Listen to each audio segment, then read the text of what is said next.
All right, y'all. We have our special guest here that we will be interviewing today, and his name is Kit Patrick Russell. Known online, you probably follow him on TikTok. He got 1 million followers over there, so y'all probably have seen him down your For You page. Make sure you collab post with us. Yes. Look, we need the audience.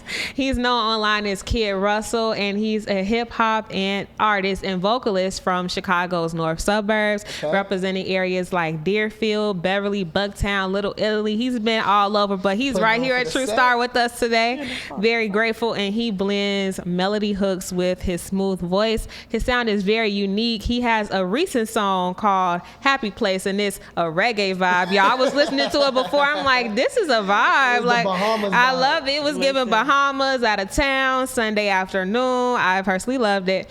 And like we said, he has 1 million followers on TikTok, and he's built a loyal fan base by monetizing his music through content creation and helping brands tell their own stories. And he produces this show. He's the mastermind behind From the Goal. Y'all are watching this show because of him. I'm saying, meet us every Wednesday, bro. Yes, absolutely. And Monday, we are Monday and Wednesday. Ellen play. No, both. I'm saying every day, every weekday. Shout out to him, man. Shout out to Kit, bro. Really Shout out to Kit. We're happy to welcome him to the setup from the Thank you. Happy to be here.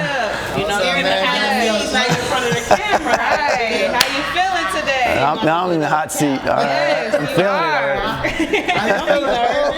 No, Feeling good. You'll be good. Yeah, proud of you guys. You guys are killing it, doing great. And the team back there all doing really good work, so keep it up. Thank you. So what do you got? Put me on the hot seat. Well, we want to talk more about like how you got into this profession that you are in now. Sure. And you know, you're naturally a creative. We see you help brands tell their stories. You're helping us tell our story, and this started through you building your TikTok following. Yeah. So what was that like, creating that first TikTok video and like putting it out? What did you have to get over to put yourself out there? Well, so I'm in social media. Like I had hundreds of thousands of followers on MySpace. That's how old. Wow. MySpace. That's how old in the game I am. He a pioneer. Listen, he paved the way. Very much trailblazer. Very much dating myself here. Okay. So I was on Musical.ly early. So I remember Musical.ly. They know. Musical.ly was. So I was on Musical.ly with my nephews doing dances and stuff like that because it was early. And then I had made some lifestyle videos with I just had a daughter, so we were doing like fun videos as a family. And we had this one video, and one day I'm in New Jersey visiting some relatives, and my phone just goes. This is like early, maybe 2019. So TikTok had just got bought and changed, and then one video I had posted just started going viral. It did like 2 or 3 million views. So that's probably when they first dialed up the algorithm. And so I'm in the space. I'm like, yep, go time. So I went kind of all in on TikTok and built it to almost 1 million followers. And if I move that across channels, but I use it to just promote myself, do brand deals, and then push the music. So just like anything, you got to kind of trial and error, right? You trial and error, you build momentum, you figure it out, and then you just double down on what's working. And so it took off, and it's changed my family's life in a lot of different ways. But I've been in the social media space way longer than that. But like in MySpace, early days. So. MySpace, I did not know that. I learned something I was mad when it went away. You guys don't even know. MySpace, man. Music, just music. Music. Okay. So you talk a lot about music. You said music. How did you get into music? So like you guys, everyone has a dream growing up. A lot of my friends, I watch my friends talk about being pro wrestlers and different things, and football players. One guy's in the NFL, and actually saw them make it happen. And being in music was always something I liked. I like to entertain. I like to be part of the creative crowd.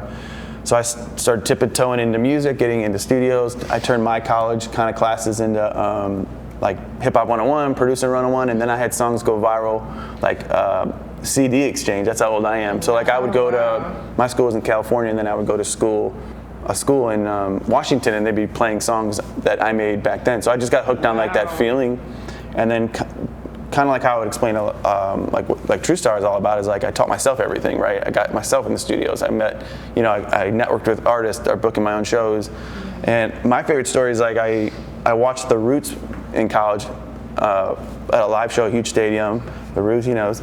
And Common, who's probably my favorite artist ever live. Common, The Roots, Talib Kweli, and I told my buddy I'm going to do this one day. I think I was maybe 19. And 4 years later, I opened for him in front of 2,000 people. So just putting the work in, putting the projects out, investing in myself.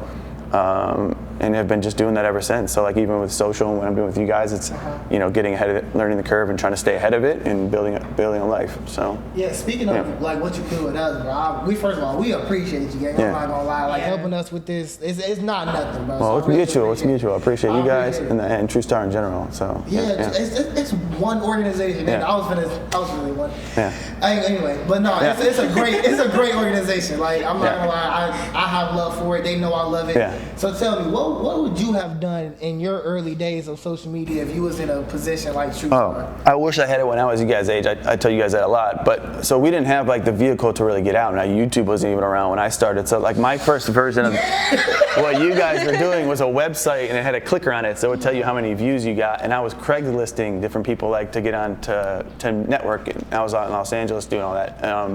What I would say now is anyone here in this room, anyone who's watching this can live a portion of their dream. 25%, 100%. How far you want to go is how committed you will be to your craft. So if you are 25% committed, you'll probably get 25% of the way there.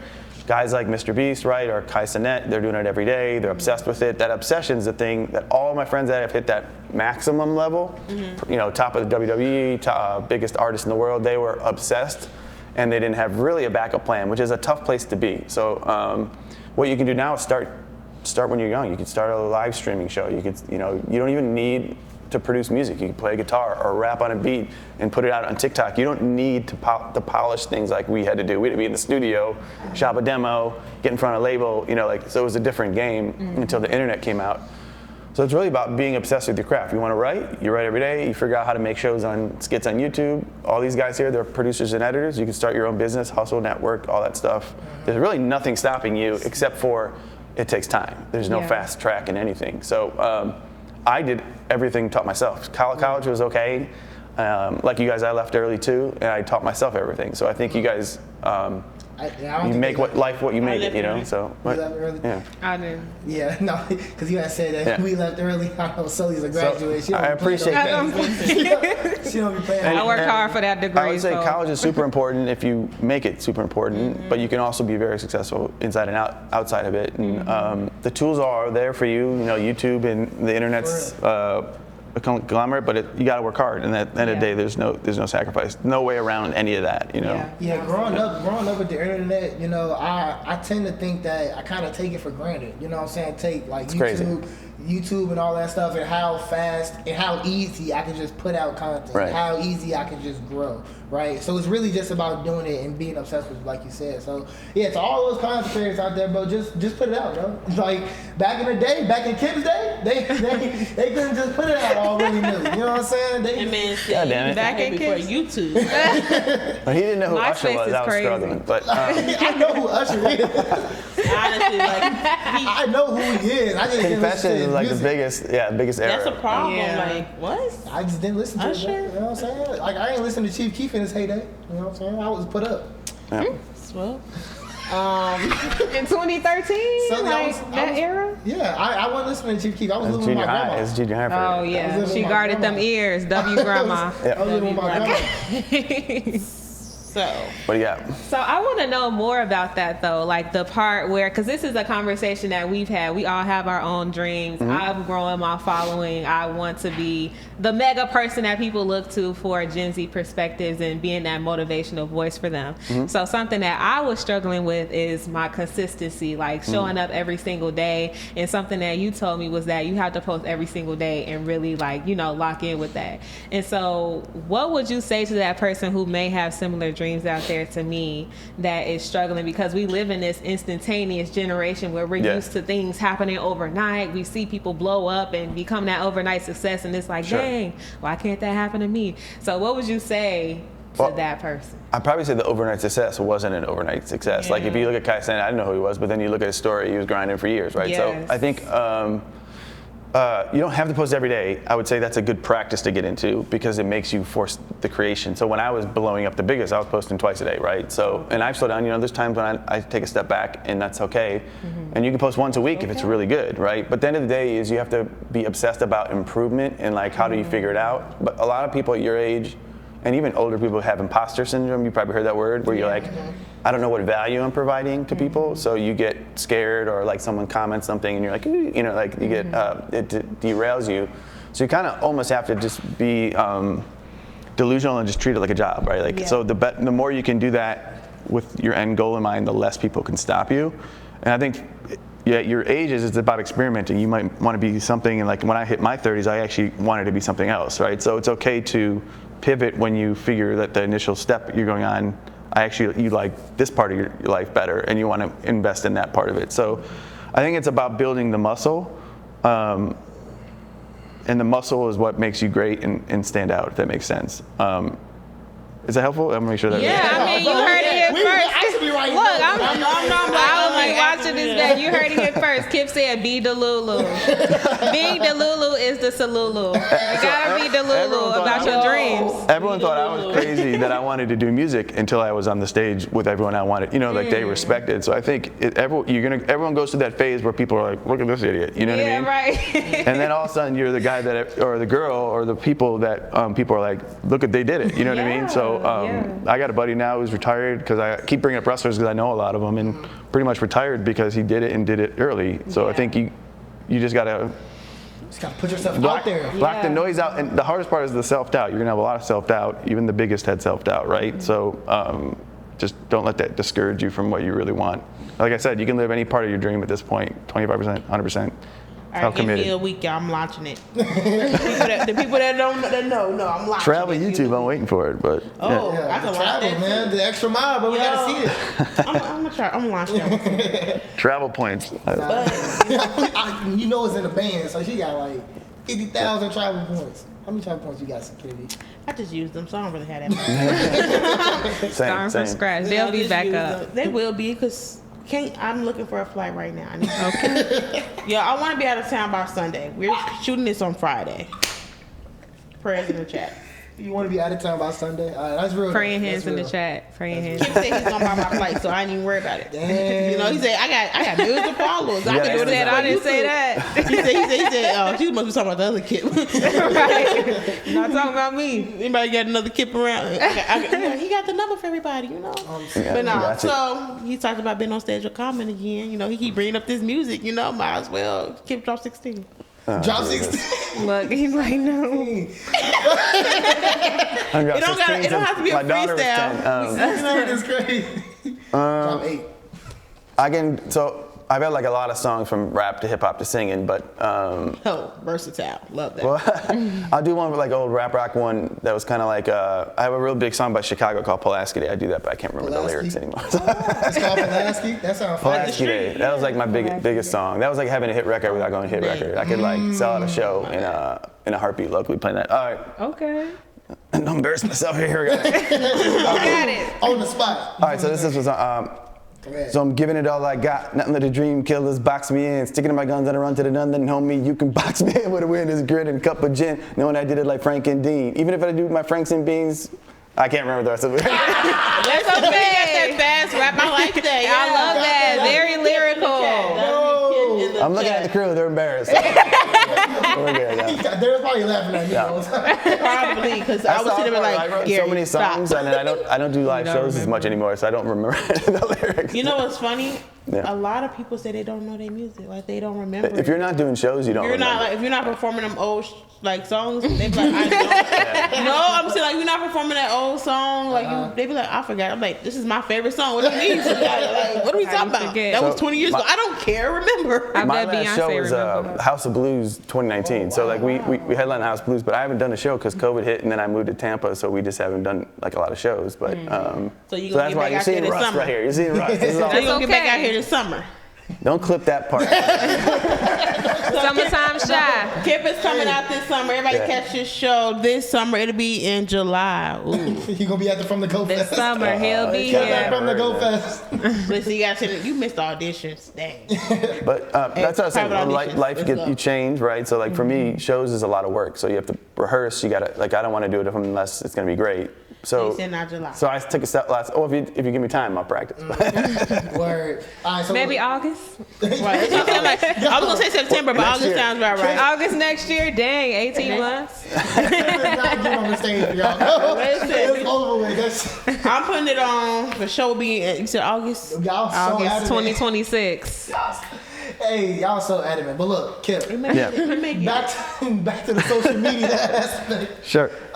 He does it all. So tell the audience what do you think is the most important part of quote unquote blowing up, right? Because you said that you should fall in love with it, be obsessed with it. It's not gonna happen overnight. You know what I'm saying? But what steps can a person take if they're like doing it, they're going through the motions? What's the most important part of blowing up? Well, I think it's knowing what value you provide to the user. Like if you're entertainment and shock, you know that, so you're making that. If you're trying to do inspiration, you know that what you're providing is ultimately going to find the audience that watches it. So I think knowing that mission that you're on and what audience you serve is really the cheat code. Once you know that, then you're just making more and more content that appeals to them. So like Mr. Beast is trying to make the biggest, most entertaining content that the most people in the world can watch, right? So he's doing that type of content. For me, it was lifestyle and family content. So my whole audience, I wanted to attract parents.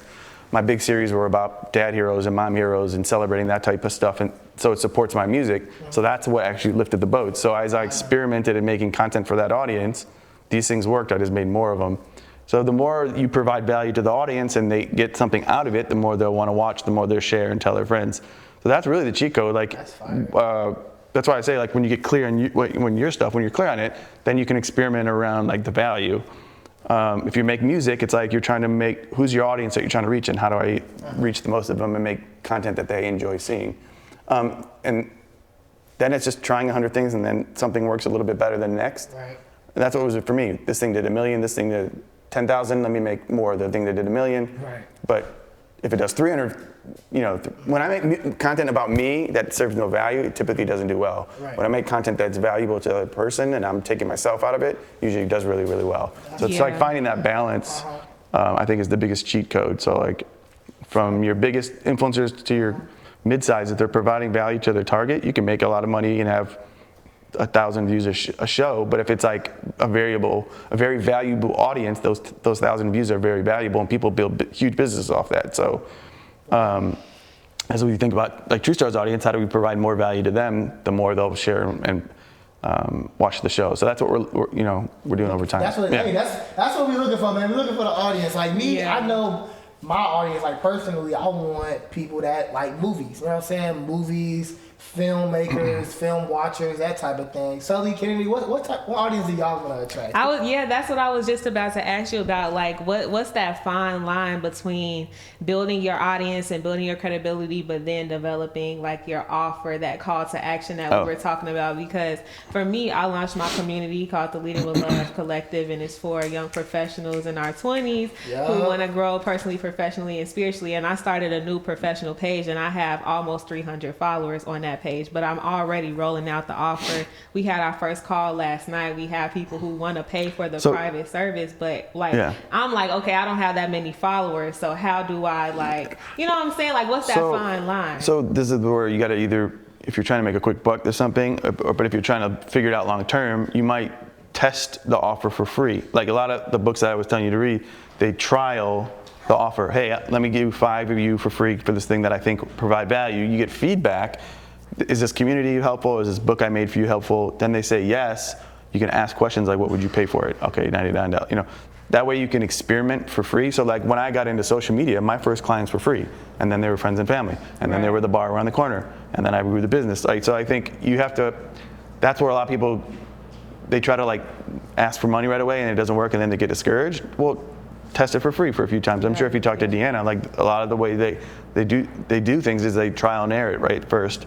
Then you have something that people find valuable, then you know you can charge a number around it, right? So On the internet, it's usually it's called a value ladder. You start with like a free offer, you start with a $7 book, you start with exclusive access to something, training course program, and that sort of, you try to send people around the value ladder. That's a lot of information to take in, but what I would say is test it for free, do some work. I know you don't want to hear the free work, but once you craft it, and they go, well, I would pay $10 a month for this.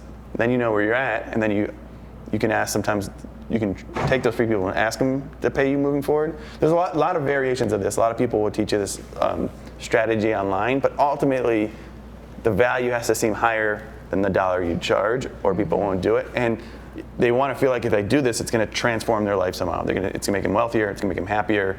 It's going to make them have a better relationship. The things that people care about. So if you read a book like Expert Secrets, they'll teach you about all that stuff. Like, what do people care about? What do you buy? You're buying clothes because it makes you maybe attract the right person, right? Yeah. You hit the gym because you physically look better. You attract the right. It's really about basic needs, though. Yeah, for sure. So that kind of stuff. Hey, y'all hear it, man? Content, no small game, man. It's really not. It's really not. It might look lavish, but look, you gotta really put in that work. You gotta be dedicated. Right. You gotta love it. Gotta be obsessed. You gotta do it almost every day. You know. And do it scared too. You gotta do it. And remember your lyrics is the thing I was thinking about. Remember your lyrics. That's Kennedy okay. will put you on the spot. Kennedy will put you on the spot. You say you do music. Music is one of my key points of life. Me and music go together real bad. You say it, I want to hear it. Music is life. I'm not gonna lie. Yeah. Stay ready so you don't gotta get ready. Yeah, I gotta stay ready. You know, always Okay, you come up from the go, you gotta be ready. Always have a 16 in your back pocket. True. That's crazy. Kip, we appreciate your guidance, man. We're gonna play a quick game. You know what I'm saying? In honor of Men's Mental Health Month, we will not let this episode go to waste. We are gonna play our storytelling game. Not gonna lie. We're gonna go around, right? It's like a storytelling cipher, right? So I'm gonna start, right? Then it's Kennedy, Sally, then you, and we're all gonna say like a sentence, a part of the story, right? So I'm gonna start the story. We're gonna tell the story, go around twice, and end with me. Yeah. Now the theme is men's mental health, right? That's what we're taking away from this. I mean, it's all in how you started, bro. It's all right. Y'all got The pressure is on, Gary. Y'all know me. I'm a real deal storyteller. All right, so you lying. Anyway, okay. Once upon a time, there was a man named Kirk. It's going to me. This one, Kenny. There was a man named Kirk, and he lived in Inglewood. Kirk lived in Inglewood but had great aspirations to live in LA. Although Kirk wants to live in LA, he has some financial difficulties. So Kirk grinded and saved his money and went on a budget for like a year or so that he could chase his dreams and be all in 100% so he could get 100% out like Kip said. Yeah, he budgeted. Okay. Then he interned at True Star and learned how to edit video and applied for a video editing job in LA. Okay. There we go. Big Kurt. But his mom said he couldn't go. Wait, how old did I say he was? I said he was 25. You didn't That say man how is he interning at True Star. He's interning at True Star. Let's just say he's 23. He's 23? All right, so boom. So he saved up all of this money, but the IRS came and took it. So now he's sad. I'm afraid the IRS came and took it. Kirk was sad not just because the IRS saved all his money. He felt that with grinding so hard, he took a lot of time for this and he prepared for this. And the living situation was not the best because he lived in Inglewood, not the place, but the environment he was in, like the housing and space. So he just, Kirk was a little down, but he worked really hard to try to build himself back up. Okay. Kirk was sad, so he went to go talk to his brother about it, and his brother was like, man, get out my face with all that crying stuff. You not supposed to be crying. Be tough. Be a man. You 23. Oh, okay. So Kirk realized the lesson was he needed to know finances better because he didn't pay his taxes. So he read a book and started a YouTube channel about how to not get caught by the IRS and how to manage your money better. And he lived happily ever after. Chat, I ain't gonna lie. I don't think we're doing the storytelling game. It was actually. Message. Know your finances. Know your finances. Know your finances to the IRS. Know your finances. Pay your taxes. He must have got them lessons from you and got that, you know what I'm saying, that content together. That's why He saw Kid Russell's finance. Yeah. He used Little his series, search, little that's how he series got of- it. But no, Kip, we appreciate you coming through. I think that's all we got for you, honestly. Yeah. Yes, yes. Thank you, Kip. Yeah, appreciate you again. guys. Thanks for having me. Thank you for joining us. And thank you for all that you do for the show itself. Amazing. We're going to end this episode with saying, one, your mental health is important, man. You know, take some time, smell the roses, go seek counsel with therapy or a good friend. Like, comment, subscribe. Check out the description box for all the links. So if you want to send a true confession, if you got an idea for no role models next week, let us know. If you want to follow us, want to see Kip, all of that is down in the description below. So like, comment, and subscribe. See you next week. Bye. See y'all next See you later. week. Peace out. And we're out. Sweet.